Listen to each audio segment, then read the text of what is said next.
Sankranti movies 'game changer', 'Daaku Maharaj' and 'సంక్రాంతికి వస్తున్నాం'. So, 'సంక్రాంతికి వస్తున్నాం', 'డాకు మహారాజ్‌కి' ఒకటే ప్రొడ్యూసర్ అనమాట 'దిల్ రాజు'.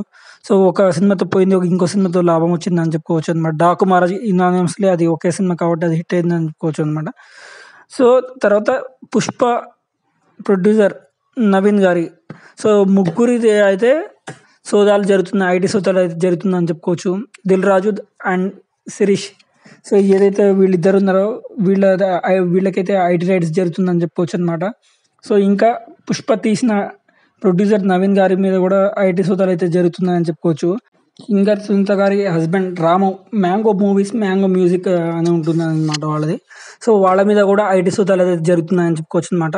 సో, ఐటీ దాడులు ఎందుకు జరుగుతున్నాయి ఏందనేది కొద్ది సేపట్లో మనకు తెలుస్తుందన్నమాట. ఏమేమి దొరికిందని చెప్పేసి. మొత్తానికి 'గేమ్ చేంజర్' 200 కోట్ల క్లబ్‌లో చేరిపోయిందని చెప్పుకోవచ్చు అనమాట. సో, ఇంకోటి ఏందంటే 'డాకు మహారాజ్' 156 క్రోర్స్ గ్రాస్ అయితే రాబట్టిందని చెప్పుకోవచ్చు. 'సంక్రాంతికి వస్తున్న' మూవీ 200 CR గ్రాస్ క్లబ్‌లో చేరిపోయిందని చెప్పుకోవచ్చు. 100 షేర్ సో, చేరిపోయిందని చెప్పొచ్చు. 'సంక్రాంతి వస్తున్న' మూవీ సెకండ్ డే నుంచి తన బ్యాండ్ బాజా మోగించిందని చెప్పుకోవచ్చు అనమాట.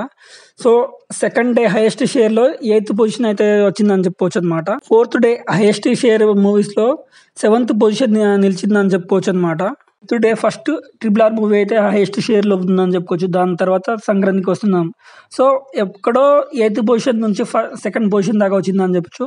సో, 6th డే అయితే ప్రభంజన అల్టిమేట్‌గా తను నంబర్ 1 అయిందని చెప్పుకోవచ్చు అనమాట. 'RRR'ని కూడా నెట్టేస్తూ the biggest so, double margin అయితే పెట్టిందని చెప్పుకోవచ్చు అనమాట. సో, 'RRR' అయితే సింగిల్ మార్జిన్‌లోనే ఆగిపోయింది. 6th డే ఏపీ అండ్ తెలంగాణలో ద బిగ్గెస్ట్ సో, మన 'సంక్రాంతి వస్తున్నాం' కలెక్ట్ చేసిందని చెప్పుకోవచ్చు అనమాట. 6th డే 'సంక్రాంతి వస్తున్నాం' 14.05 షేర్ CRని కొల్లగొట్టిందని చెప్పొచ్చు. అదే మనం 'RRR' చూసుకుంటే సో, 9.54 CR అయితే షేర్ చేసిందని చెప్పుకోవచ్చు అనమాట. సో, ఆ విధంగా ప్రభంజనాన్ని 4.55 కోట్ల ఆధిక్యంలో నిలిచిందని చెప్పుకోవచ్చు అనమాట.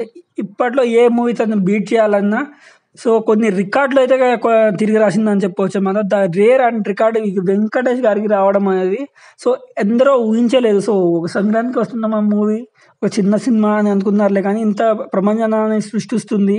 సో, మన 'గేమ్ చేంజర్'ని కానీ 'డాకు మహారాజ్' కానీ దాటిపోతుందని ఎవరు అనుకోలేదనమాట. సో, 'సరిలేరు నీకెవరు', 'అల వైకుంఠపురంలో', 'దేవర', 'బాహుబలి', 'కల్కి', 'Pushpa', 'Waltair Veerayya', 'Bhagavanth Kesari' and 'Jailer'. So, next 6th day పొజిషన్‌లో ఇవి ఉన్నాయని చెప్పుకోవచ్చు అనమాట. సో, ఇంతకు మీరు 'సంక్రాంతికి వస్తున్నాం' మూవీ చూసారా లేదా అని కామెంట్ చేయండి. మీకు 'డాకు మహారాజ్' నచ్చిందా లేదా కామెంట్ చేయండి. 'గేమ్ చేంజర్' సో, ఏ విధంగా మిమ్మల్ని ఆకట్టుకుందో కామెంట్ చేయండి అనమాట. సో, నాకైతే అల్టిమేట్ మామూలుగా లేదని చెప్పుకోవచ్చు అనమాట. మాస్ ర్యాంపేజ్ సృష్టిస్తున్నారని చెప్పుకోవచ్చు అనమాట. ఆ విధంగా నాకు ఈ మూవీస్ అయితే నచ్చినాయి. మీకు నచ్చిందా లేదా అని కామెంట్ చేయండి అనమాట. 'సంక్రాంతికి వస్తున్నాం' the one and only Sankranti clean and cut winner అని చెప్పుకోవచ్చు అనమాట. ఒక మూవీ అయితే ఉంది. సో, 'డాకు మహారాజ్' హిట్ అయింది కాకపోతే 'సంక్రాంతి' అంత హిట్ కాలేదు కాబట్టి క్లీన్ అండ్ విన్నర్ అని చెప్పుకోవచ్చు అనమాట.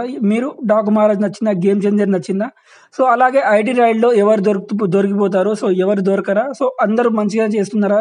So, Mythri movie makers 'Pushpa' నిర్మించారు. So, 'Dil Raju' 'Sankranthiki Vasthunam', 'Game Changer' నిర్మించారు. 'మ్యాంగో మ్యూజిక్' సో, ఇంజనీర్ నుండి డాకు ఎలా వచ్చాడు అని చూపించాడు. Direction is best. బాపా నెంబర్ 1.